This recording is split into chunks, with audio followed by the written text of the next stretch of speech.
예수님을 믿고 구원받은 사람도 죄를 짓습니다. 맞습니까? 틀리십니까? 예? 맞습니까? 틀립니까? 맞지요? 우리가 아무리 깨끗하게 살아보려고 노력을 해도 육신을 가지고 이 세상 사는 동안에는 어쩔 수 없이 죄를 짓게 됩니다. 그렇기 때문에 우리는 어떤 삶을 살아야 돼요? 그 죄를 회개하는 삶을 살아야 합니다. 그런데 우리가 죄를 범하면 우리 양심이 우리를 정죄하고, 또 누가 우리 자신을 우리를 정죄합니까? 마귀 사탄이 우리를 정죄합니다. 너가 그래 가지고서 어떻게 하나님의 아들이냐, 어떻게 크리스찬이라고 말할 수 있느냐, 이런 정죄가 우리의 회개로 이끌어야 되는데, 회개하게 만들어야 되는데, 어떤 경우에는 주저앉게 만듭니다. 내가 이렇게 해서 어떻게 크리스찬으로 말할 수 있는가? 예수 믿는 것이 이렇게 힘들면 차라리 안 믿는 것이 낫겠다. 그래서 예수님이나 주의 교회를 욕을 당하게 하지 않는 것이 낫지. 그런 마음으로 자기 연민에 빠져서 시험에 빠지고 결국 교회에 나오지 않게 되는 분들도 있죠. 구원파라는 이단은 바로 이런 약점을 파고듭니다. 그들은 우리에게 구원의 확신이 있느냐, 그렇게 물어보면서 우리를 혼란에 빠지게 합니다. 사실 여러분들은 구원의 확신이 있습니까? 여러분들에게 물어봅니다. 구원의 확신이 있습니까? 아멘. 예, 아멘 하시는 분은 참 감사한 겁니다. 그런데 우리가 죄를 지으면 그 확신이 어떻게 됩니까? 확신이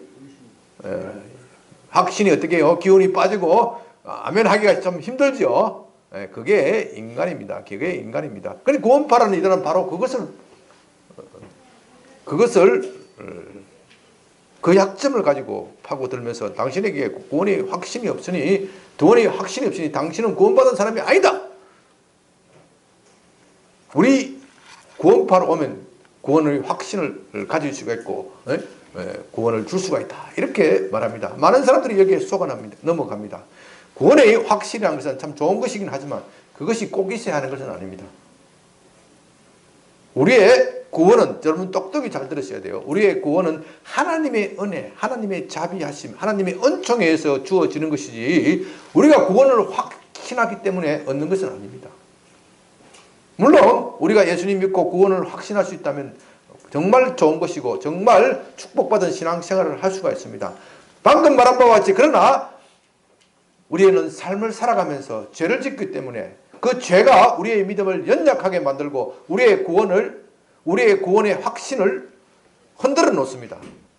그것이 인간이고 그것은 어쩔 수 없는 일입니다. 참으로 감사한 것은 하나님께서 우리에게 구원을 베푸실 때 우리의 그런 연약한 마음 상태를 상관없이 자비와 은총으로 베푸신다. 예수 믿는 그 한 가지 그 사실 때문에 우리에게 구원을 베푸신다는 것입니다.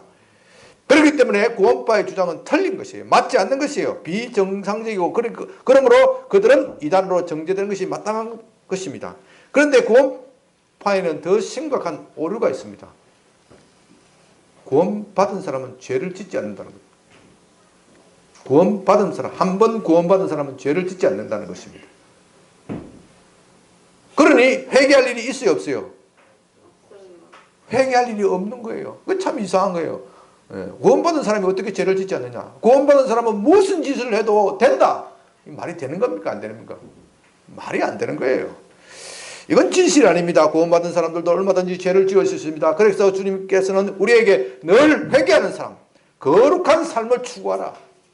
죄를 짓지 않고 하나님을 본받아서 사는 사람, 예수님을 본받아서 사는 사람, 그 거룩한 삶을 살라고 우리에게 늘 촉구하고 있습니다. 그것은 우리가 얼마든지 죄를 지을 수 있음을 전제로 하는 말씀입니다. 저는 최근에 구원파에 빠졌던 분들을 상담한 일이 있습니다. 이분은 원래 정통적인 보수교에 다녔던 분입니다. 그런데 19세 때 그만 믿음이 흔들리고 구원의 확신이 흔들리고 그 틈을 타고 구원파가 접근하였습니다. 그래서 이 집단에서 소개하는 여자와 결혼해서 오랫동안 살았습니다. 사실 이 정도가 되면 빠져나오기 힘들지요. 아이도 낳았습니다. 그 쉬운 것이 아닙니다. 저는 그분이 구원파에 빠진 것보다도 어떻게 해서 그렇게 빠져나올 수 있는 것이 그것이 신기해서 당신 어떻게 해서 그것을 빠져나왔습니까? 그렇게 물어보았습니다. 그랬더니 의외의 대답을 합니다. 자기는 원래 책을 읽기를 참 좋아했다고 합니다. 구원파에 빠져서도 성경을 참 많이 읽었다고 합니다. 그런데 성경을 수십 번 읽다가 보니까 자꾸 구원파의 교리가 구원파에서 가르치는 교리가 이상하다는 생각이 들었습니다. 한 번 구원받은 사람이라고 해서 어떻게 죄를 짓지 않을 수 있을까? 실제로 우리는 죄를 짓습니다. 무엇보다도 성경은 믿는 사람들에게 회개를 촉구하고 거룩한 삶을 살라고 그렇게 권면하고 촉구하고 있습니다. 명령하고 있습니다. 거룩한 삶을 살라고 명령하고 있는 것은 지금 삶이 거룩하지 않다. 죄를 짓는 삶을 살고 있다. 그런 생각이 들었다는 것입니다. 그래서 옛날에 자기가 중고등학교에 다닐 때 정통교회에 다녔을 때 배운 성경 교리가 그때 생각이 났다는 겁니다. 이거 무슨 문제가 있지 않느냐. 그래서 서점에 가서 정통교회의 교리를 해설하는 책을 읽고 이렇게 쭉쭉 하다 보니까 또 다시 성경을 비교하고 읽다 보니까 이거 구원파는 허무맹랑한 소리다. 허무맹랑한 소리다. 그렇게 확신을 가지고 구원파에 빠져나오게 되었다고 합니다. 그러나 그의 처와 아들은 아직도 빠져나오고 있지 못합니다. 그 이단에 빠져서 정말 가정이 붕괴가 되고 쪼개지는 아픔을 겪고 말았습니다. 그분 참 용기가 대단하죠. 정말 그 정도 되면 빠져나오기 힘드는데 그는 이렇게 성경을 읽는 가운데 진리를 찾고 진리를 발견하고 그 진리에 따라서 어둠에서 빠져나오게 되었습니다. 주의 말씀은 내 발에 등불이고 어둠 속에 빛이라고 했습니다. 그렇기 때문에 우리는 성경을 부지런히 읽어야 합니다. 그러나 성경을 읽을 때 올바르게 부지런히 바로 읽어야 합니다. 그래야 우리의 믿음이 생산될 수 있습니다. 구원파처럼 어느 성경 한 구절만 크게 해석하고 잘못 읽으면 독이 됩니다. 어느 한 곳에 매이지 말고 전체적으로 균형 있게 읽어야 합니다. 믿음이 성장하기 위해서는 설교도 중요합니다. 설교란 무엇입니까? 성경을 해설해서 그것을 여러분의 삶에 적용하도록 해주는 안내서이고 지침서입니다. 그렇기 때문에 하나님의 말씀을 읽고 또 설교를 듣고 그 설교가 또 하나님 말씀에 맞는지 부지런히 연구해야 우리는 성경을 통하여 믿음을 가질 수 있습니다. 이렇게 성경을 사랑하는 사람은 복을 받습니다. 성경을 사랑하는 민족은 복을 받습니다. 유대인들은 흔히 책의 민족이라 그렇게 불립니다. 그들이 책의 민족이라는 것은 무엇 때문에 그렇습니까? 그들은 한 권의 책, 성경을 가지고 있기 때문입니다. 그렇기 때문에 그들은 많은 복을 받았습니다. 오늘날 세계 정치, 문화, 예술, 과학 모든 사회 분야에 있어서 유대인들이 탑이 아닌 곳이 없습니다. 그야말로 이 소수의 유대인들, 전 세계 유대인들이 2천만 조금이 넘는다 그러는데 이 2천만 밖에 안 되는 유대인들이 전 세계를 지배하고 있습니다. 전 세계를 다스리고 있습니다. 왜 그렇습니까? 그들은 어릴 때부터 이 성경을 사랑하면서 아이들이 자기 의식을 가지기도 전에 성경을 부모들이 계속해서 읽어주고 암송하게 해서 그렇게 함으로써 성경을 통하여 무한한 지혜를 가지고 전 세계를 지배하고 다스리고 있는 것입니다. 본문을 살피면서 우리도 본문은 이 베레아 사람들이 성경을 사랑하고 또 그 성경을 깊이 읽음으로써 구원을 얻었다. 그렇게 되어 있는데 우리도 이 베레아 사람처럼 날마다 성경을 좀 상고하는 성경을 깊이 읽고 또 성경을 자신의 삶에 적용하는 그런 삶을 살았으면 좋겠습니다. 이제 본문의 내용을 살핍니다. 17장 10절 밤에 형제들이 곧 바울과 실라를 베레아로 보내니 그들이 이르러 유대인의 회당에 들어가니라. 우리는 지난 주일 바울과 실라 일행이 데살로니가에서 복음을 전하는 그런 모습을 살펴보았습니다. 바울은 데살로니가에 있는 유대인 회당에서 3주나 연속해서 복음을 강론하였습니다. 그러나 그들은 결국 유대인들에게 배척을 당하고 말았습니다. 왜냐하면 바울이 전하는 복음의 메시지가 유대인들이 기대하던 그 메시아와는 전혀 다르기 때문입니다. 유대인들은 지금 무자비한 로마의 압제, 그 학정 속에서 고통에 시달리고 있습니다. 메시아라면 마땅히 이 무자비하고 잔인한 잔혹한 이 로마의 압제를 물리치고 이스라엘을 해방시켜 줘야 합니다. 이스라엘 민족을 로마 제국보다도 더 위대한 제국으로 만들어 주어야 합니다. 그런데 바울이 전하는 메시아 예수는 어떤 모습입니까? 그는 십자가에 매달려 죽었습니다. 십자가는 패배의 상징입니다. 그런 종교를 믿다가는 로마의 지배를, 현재의 이 고착된 지배와 착지와 피착지의 구조, 사회주의자들이 많으니까 이런 말을 요즘 많이 쓰는데, 그들의 표현을 빌면 이 종교란 무엇이냐? 지배계층과 피지배계층의 이 착지 구조를 고착화시키고 민중의 아편이다. 이런 생각들을 하고 있는 것입니다. 그들에게 지금 필요한 것은, 유대인들은 지금 이렇게 생각합니다. 그들에게 지금 필요한 것은 이 민족적 울분을 결합시키고 집합해서 전 세계적으로 봉기해서 로마의 제국을 뒤집어 놓는 그것, 혁명을 일으키는 것, 그가 바로 메시아다. 그가 바로 메시아다. 유대인들은 지금 그런 메시아를 원하고 있습니다. 어떻게 십자가에 달린 예수가 그런 일을 할 수 있습니까? 도무지 말도 안 됩니다. 어떻게 우리가 로마인들을 용서할 수 있습니까? 그러나 예수의 가르침은 오른쪽을 뺨을 때리거든 왼쪽을 들이대고, 누가 오리를 가자 하면 어떻게 해요? 심리를 가게 한다. 누가 그런 짓을 했어요? 로마 군인들이 그렇게 한 거예요. 로마 군인들이 아무 이유도 없이 유대인들이 뺨을 때릴 때 오른뺨을 때리면 왼뺨을 내밀고, 또 오리를 가고 짐을 지우면서 오리를 가자. 그럼 심리를 가자. 그들의 말을 듣다가는 이 로마 제국의 지배를 더욱더 견고히 하고 유대인들에게는 소망이 없다. 그렇게 생각하였기 때문에 바울의 말을 배척하였습니다. 물론 유대인 중에 믿는 사람이 없었던 것은 아니지만 매우 적었습니다. 그러나 이방인들은 바울의 말을 믿었습니다. 이것으로 구약의 예언이 이루어지게 됩니다. 유대인들은 메시아를 버리고 이방인들은 메시아를 믿게 될 것이라는 이사야 선지의 예언이 이루어지게 됩니다. 이렇게 되자 유대인들은 이것을 시기하고 바울을 죽이려고 덤벼들었습니다. 만일 죽이지 못한다면 두들겨 패서 반병신이라도 만들어야 합니다. 그래서 무리를 선동하고 바울이 머물고 있는 야손의 집에 침입하였습니다. 다행히도 그 시각에 바울이 그 집에 머물고 있지 않아서 화를 면하였습니다. 그러나 데살로니가에서 계속 머물 수는 없습니다. 몰래 밤에 성을 빠져나와서 그곳으로부터 얼마 떨어지지 않는 베레아라는 그곳으로 갔습니다. 바울은 그렇게 야밤에 도주하는 신세가 되었지만 결코 실망하거나 낙담하지 않았습니다. 아니, 더욱 복음을 전하겠다는 열정이 강해져서 베레아에 도착하자마자 어디로 갑니까? 유대인 회당을 찾고 있습니다. 유대인 회당이 어떤 곳입니까? 얼마 전만 하더라도 바울은 그곳에서 쫓겨났습니다.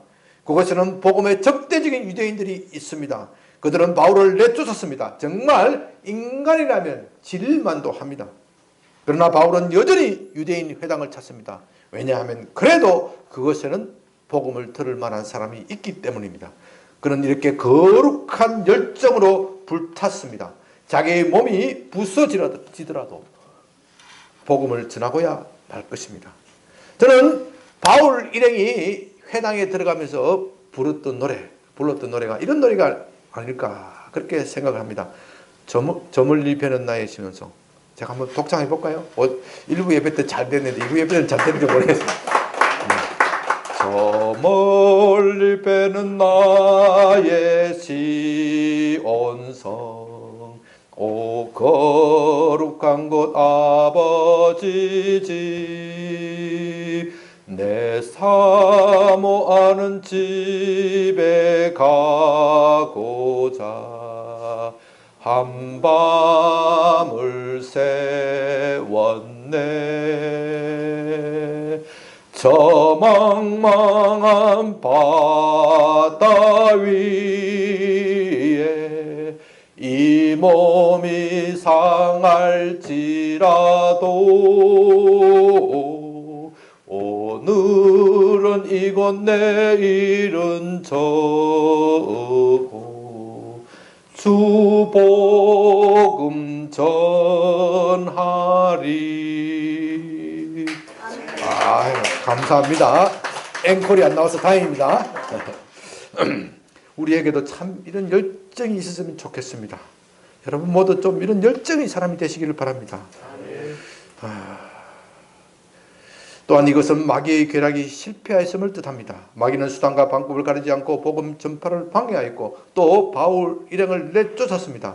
그러나 복음은 이미 활활 타오르는 덜불과 같이 번지고 있습니다. 덜불은 바람이 불면 어떻게 해요?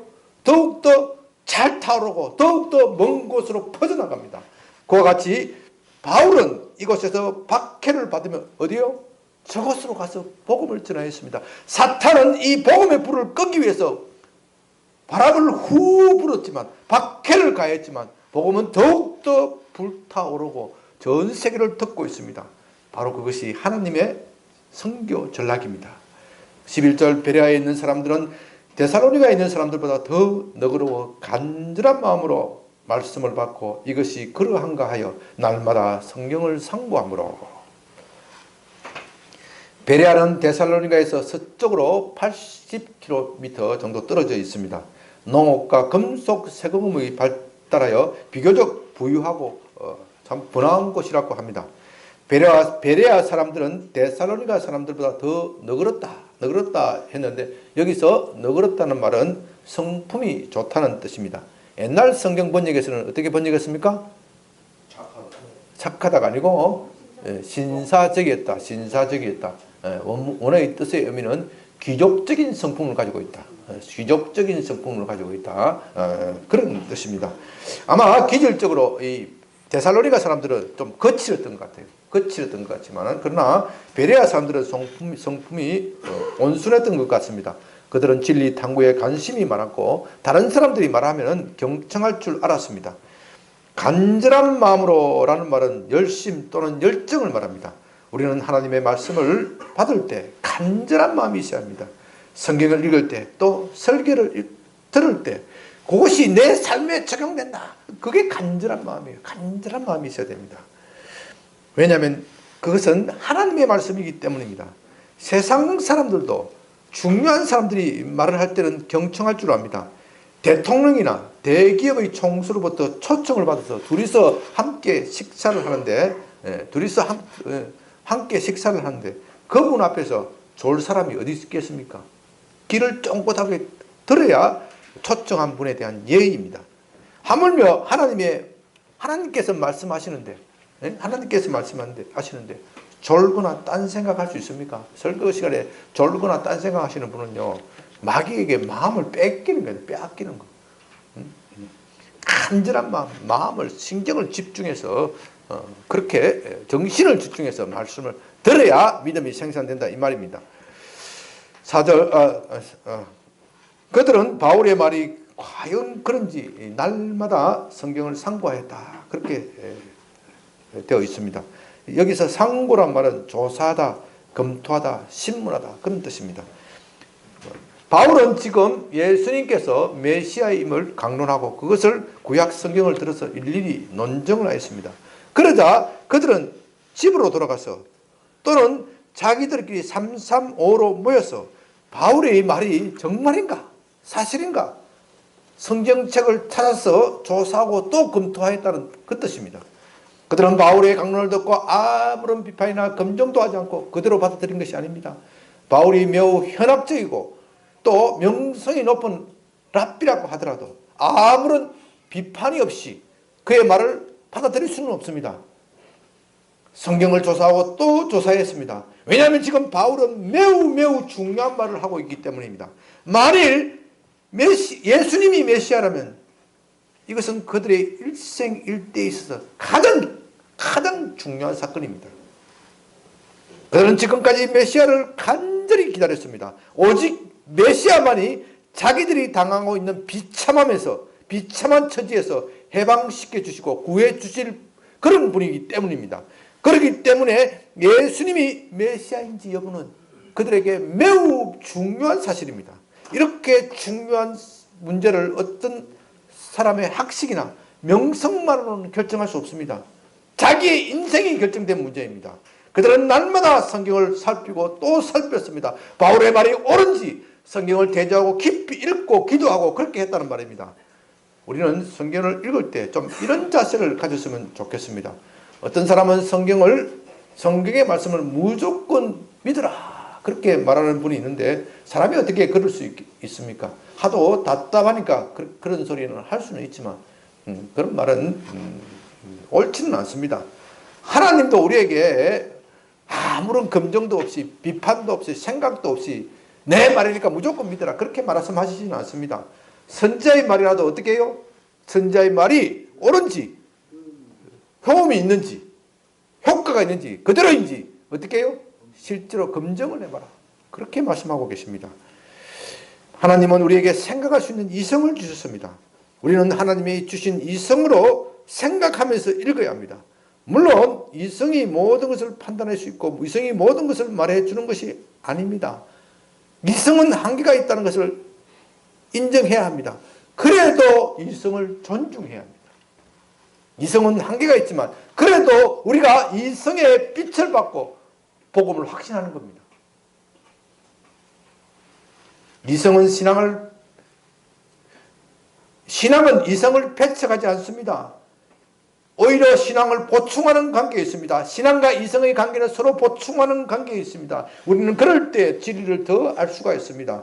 신앙과 이성의 관계에서 어떤 분은 신앙만을 강조하게 되는데 이런 사람은 맹목적인 신앙에 빠지고 결국 각종 이단에 속 들어가게 됩니다. 구원파라는 이단에 빠진 것도 바로 그들이 신앙 이성을 무시하기 때문입니다. 어떤 사람은 또 이성만을 너무 강조하는 분이 있습니다. 그렇게 되면 잔뜩 의심만 하고 결론을 내리지 못합니다. 이성이 한계가 있고 한계가 있고 그 한계에 이르렀을 때는 믿음으로 받아들이는 수밖에 없습니다. 우리는 이렇게 신앙과 이성의 관계를 서로 상호 보완적이라고 생각을 하면 믿음에 쑥쑥 자랄 수가 있습니다. 우리의 믿음은 그럴 때 더욱 견고하고 확신을 가지게 되는 것입니다. 12절 그 중에 믿는 사람이 많고 또 헬라 기브인과 남자가 적지 아니하나 그들은 간절한 마음으로 하나님의 말씀을 받았고 또 바울의 강론이 옳은 것인지 깊이 성경을 살폈을 때 그들 안에 거룩한 믿음이 생산되었습니다. 이것은 다른 지역과 전혀 다른 상황입니다. 다른 지역의 유대인들은 자기들의 편견을 가지고 바울의 말을 들었기 때문에 바울의 말을 듣고 성경을 살피지 않았기 때문에 결국 바울의 말을 배척했지만 이 베레아 사람들은 바울의 말을 듣고 바울의 말이 진짜 사실인지 자기 스스로 성경을 살폈을 때 그들 안에 거룩한 믿음이 생산되었다. 그 결과로 많은 유대인들이 회심하게 되었다. 이것은 다른 지역과는 전혀 다른 상황입니다. 또한 헬라인도 믿게 되었습니다. 기브인과 남자가 적지 않았다 하였는데 데살로니가에서는 주로 어떤 사람이 믿었습니까? 헬라인 중에서도 여자들이 믿었습니다. 여성들이 많았습니다. 그러나 특이하게도 베레아에서는 남성들이 많았다. 이것은 그들이 정직한 마음으로 성경을 살피고 읽었기 때문이다. 이렇게 우리가 정직한 마음으로 성경을 살피고 읽으면 우리 안에 거룩한 믿음이 생산된다는 것입니다. 이렇게 하여 베레아 지역 전체가 복음의 열기로 화끈하게 달아오르었습니다. 무엇보다도 베레아에 있는 유대인들은 이방인들, 헬라인들을 차별하지 않았습니다. 그래서 베레아 교회는 모범적인 교회다. 그렇게 말할 수 있습니다. 그들은 말씀을 진지하게 받아들이고 또 그것을 삶으로 실천하려고 힘을 썼습니다. 그 결과 그들은 거룩한 믿음을 가지게 되었고 교회는 나날이 부흥하고 발전하게 되었습니다. 13절 데살로니가에 있는 유대인들은 바울이 하나님의 말씀을 베레아에서도 전하는 줄 알고 거기도 가서 무리를 움직여 소동하게 하거늘.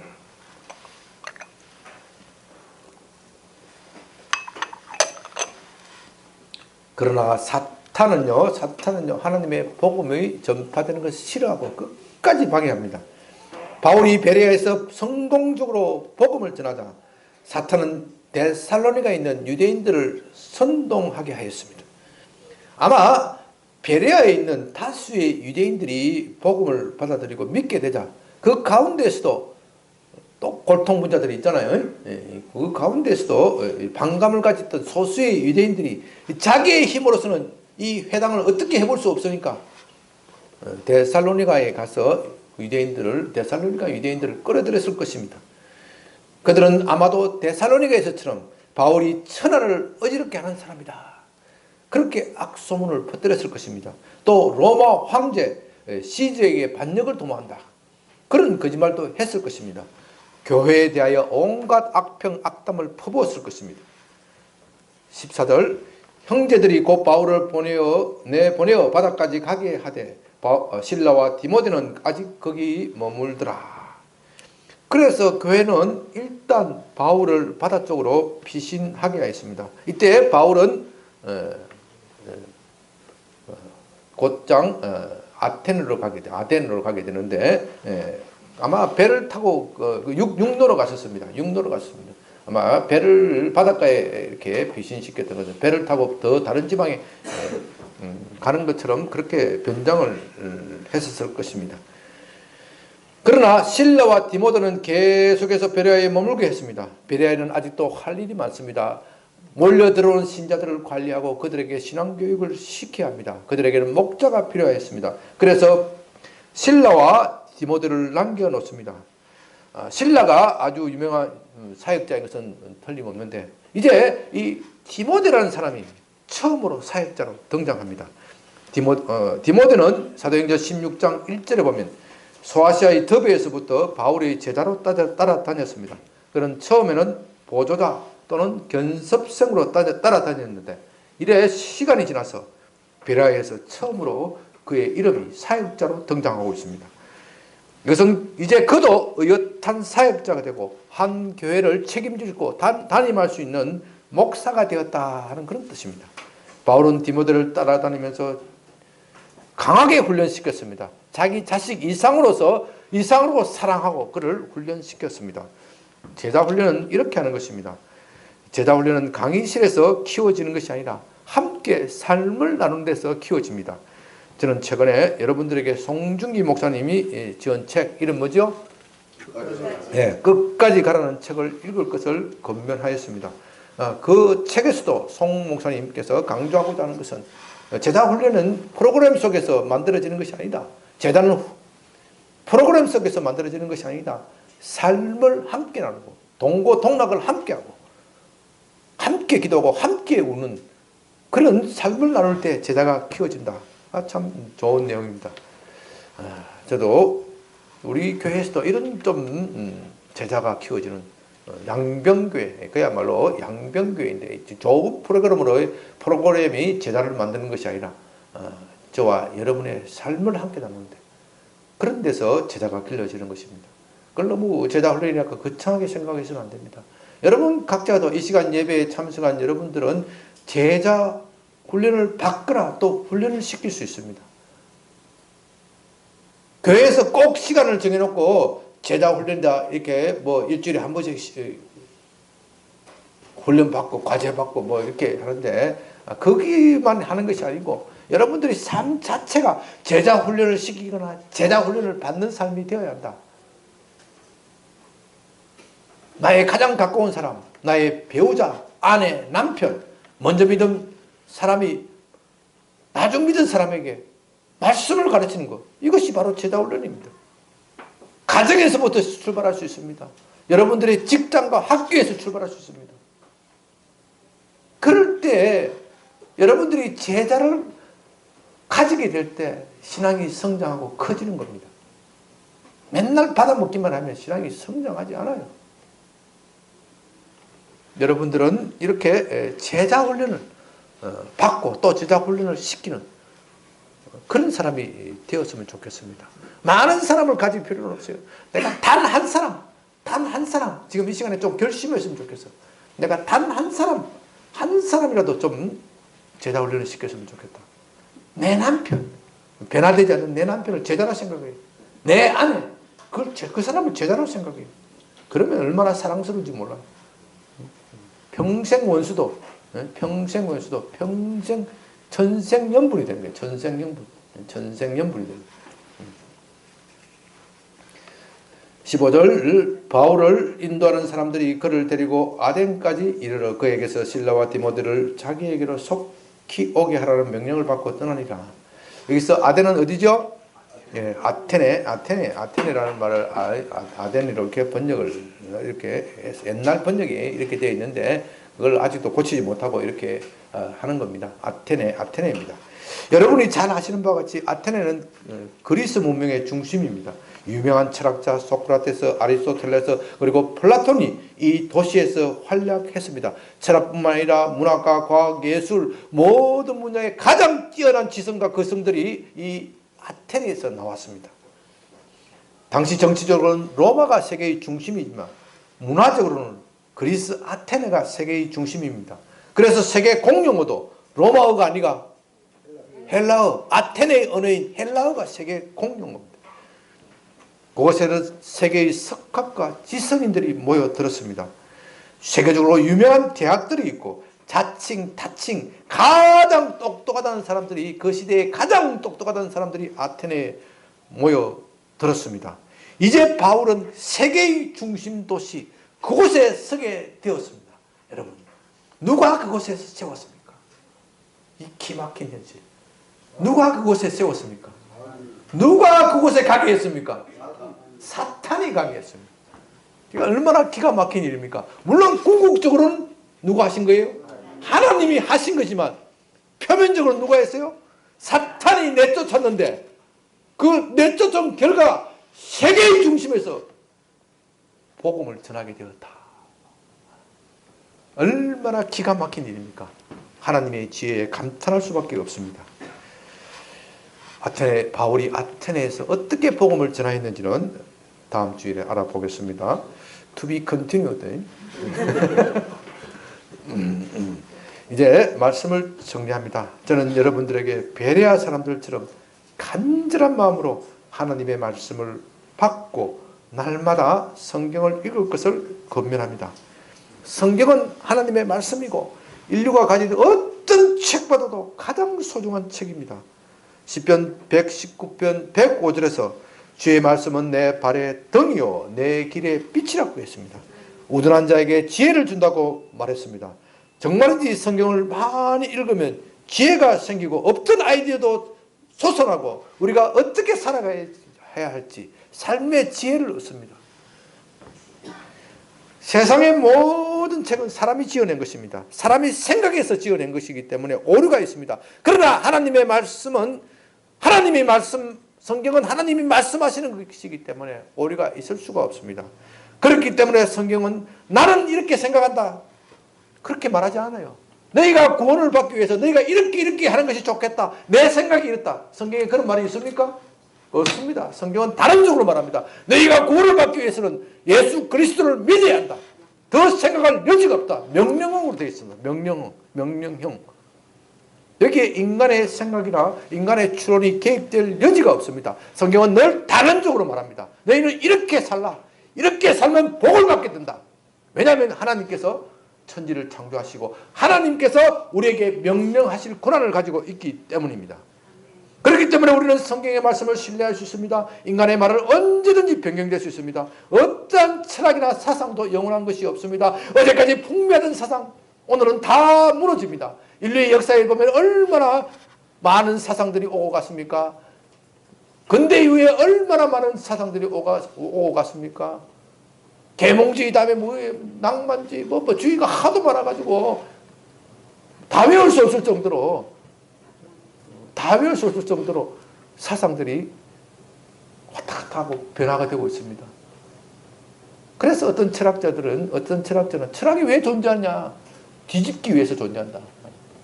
그렇게 냉소적으로 말합니다. 그러니까 어떻게 우리가 철학을 신뢰할 수 있습니까? 과학도 마찬가지입니다. 과학이 불변의 진리를 말하는 것 같지만 언제나 뒤집어질 수 있습니다. 과거의 불변의 진리처럼 믿었던 과학적 진리가 오늘날 폐기된 것이 얼마나 많습니까? 간단한 일례로요. 소금이 사람의 몸에 좋지 않다. 한국 사람들은 소금을 음식을 너무 짜게 먹는다. 그래서 무슨 운동을 했습니까? 소금 적게 먹기 운동했습니다. 그런데 요새는 무슨 말을 합니까? 소금이 몸에 좋다는 겁니다. 일정량의 소금을 반드시 먹어야 한답니다. 한국 사람들이 결코 짜게 먹지 않는데요. 너무 싱겁게 먹어서 큰일 났다. 요새 그렇게 말해요. 그런 말 들어보셨죠? 네? 네. 정말 어느 장단에 춤을 맞춰야 될지 모르겠어요. 건강에 관한 과학적 상식도 그렇게 바뀌는 거예요. 그러나 하나님 말씀은 그렇지 않습니다. 세상은 변해도 하나님의 말씀은 변하지 않습니다. 우둔한 자에게 지혜를 주고 지혜 있는 자에게는 더욱더 지혜를 더하게 하고 참된 지식을 가지게 합니다. 우리는 성경을 부지런히 읽어야 합니다. 인류의 역사를 보면 성경을 가진 민족과 성경을 가지지 않는 민족 사이에 차이가 확연하게 드러납니다. 오늘날 서구 사회가 동양에 비하여 우월적인 지위, 월등한 우월적인 지위를 가지게 된 것도 오로지 성경 때문입니다. 원래 이 고대의 세계에서는 유럽이나 아시아나 큰 차이가 없었습니다. 오히려 중국과 인도 이런 아시아 또 동양이 앞선 점도 많이 있었습니다. 그러나 초대교회 이후 그리스도가 오신 이후 서구 교회가 성경을 가지면서부터 점점 엄청난 차이가 생기기 시작했습니다. 물론 이런 차이는 처음에는 감지되지 않았습니다. 그러나 초대교회와 중세 1000년, 1500년의 기간을 지나면서 16세기에 이르르자 점점 차이가 벌어지기 시작했습니다. 왜냐하면 성경이 들어가서 한 사회나 한 시대를 바꾸기 위해서는 시간이 걸립니다. 1500년 동안 성경이 유럽 사회에 스며들면서 그들이 성경대로 해보고자 1500년 동안 노력하고 힘을 쓰고 사회의 제도를 바꾸고 그렇게 생각을 했더니 그 생각이 숙성이 되어서 16세기에 이르러서 결정적으로 벌어지게 됩니다. 그 결과 서구가 동양을 지배하는 사회가 되었습니다.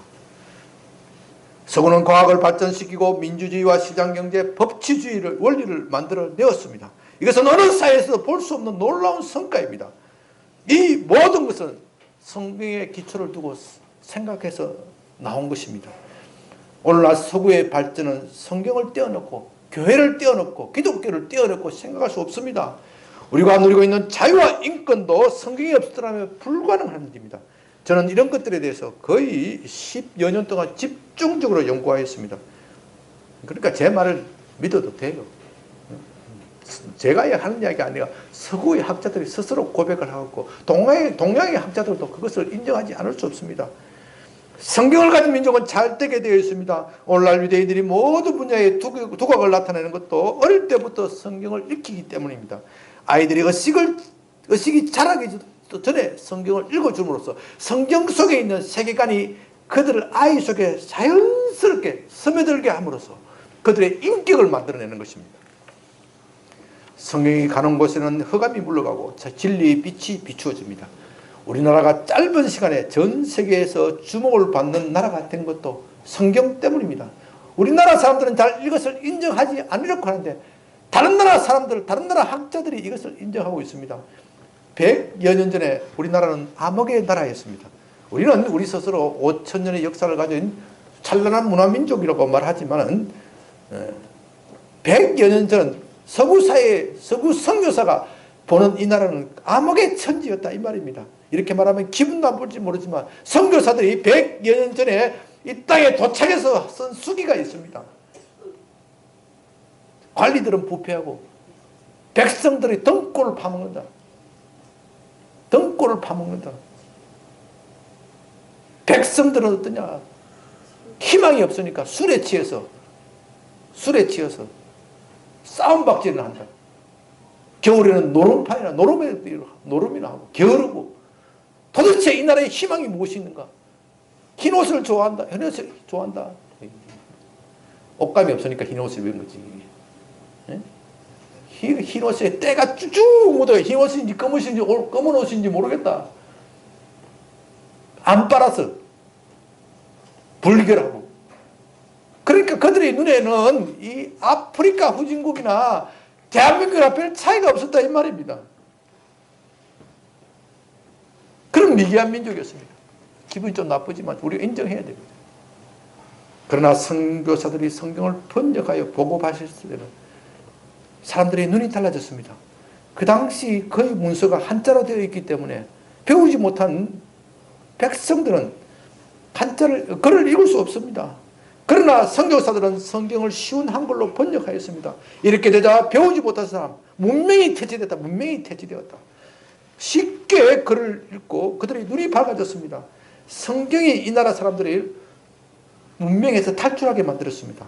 이것이 얼마나 중요한지 모릅니다. 글을 읽을 줄 모르는 사람은 어둠 속에 갇혀 있는데 그런 나라는 못 살게 되어 있습니다. 사람이 어떻게 어둠 속에 갇혀서 잘 살 수 있겠습니까? 그러나 성경이 들어가면 사람의 눈이 밝아집니다. 무지한 사람들도 지혜를 깨우치게 됩니다. 아무런 소망도 없고 미래에 대한 비전이 없는 사람들이 하나님을 믿고 열심히 일하게 됩니다. 그래서 성경을 사랑하는 민족은 잘되게 되어 있습니다. 반대로 성경을 무시하고 짓밟는 나라는 가난해지게 되어 있습니다. 지금 오늘날 서구는 성경을 무시하기 때문에 저들이 멸망이 얼마 남지 않았다. 수구학자들 스스로가 수구 문명의 종말이 왔다. 그렇게 말하는 것입니다. 진리의 빛이었기 때문에 거짓과 어둠이 그들을 덮고 못 살게 되어 있습니다. 저도 이 성경 때문에 많은 축복을 받았습니다. 원래 저는 어렸을 때부터 책을 읽기를 참 좋아했습니다.